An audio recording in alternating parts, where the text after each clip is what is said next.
The arteries of the global economy were cut off after maritime companies were attacked in the Red Sea by the Iranian-backed Houthi group. Companies linked to Israel were especially affected. With the help of God Almighty, the naval forces of the Yemeni armed forces carried out 2 military operations in the Red Sea. Transport companies are now stopping their cargo from passing through the Bab el-Mandeb Straits. Fearing for their ships, they were forced to divert their routes. This has significantly delayed their arrival time at Israeli ports. Of course it has had an effect, and I think it has affected the entire region. The ships will arrive eventually, but it will take longer than it would have normally. For example, a ship that normally takes a week takes 3 weeks now.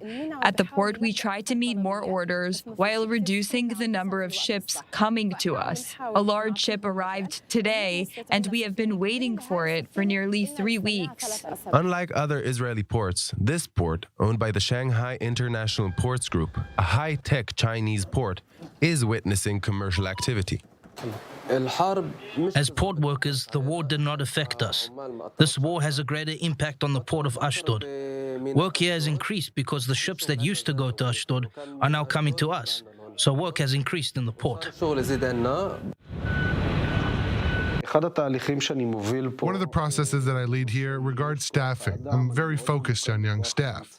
Because our technology is very advanced, the type of workers we have is very different from the type of workers at government or normal ports. For example, our crane operators are guys who work from control rooms, unlike old equipment where the operator sits on the crane.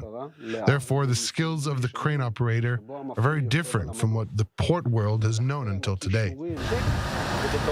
The ongoing Gaza war has prompted insurance companies to impose additional fees on containers, fees that amounted to about 65% of the value of the ship, in line with the cost of the voyage and the duration, which doubled in addition to the risks of war. Coordinating shifts with equipment and ships coming to the port, communicating with shipping companies with whom we conclude agreements. The port operates 24 hours a day, 7 days, meaning we work around the clock, in line with the state of emergency. This situation requires us to work more and at a higher capacity to satisfy shipping companies.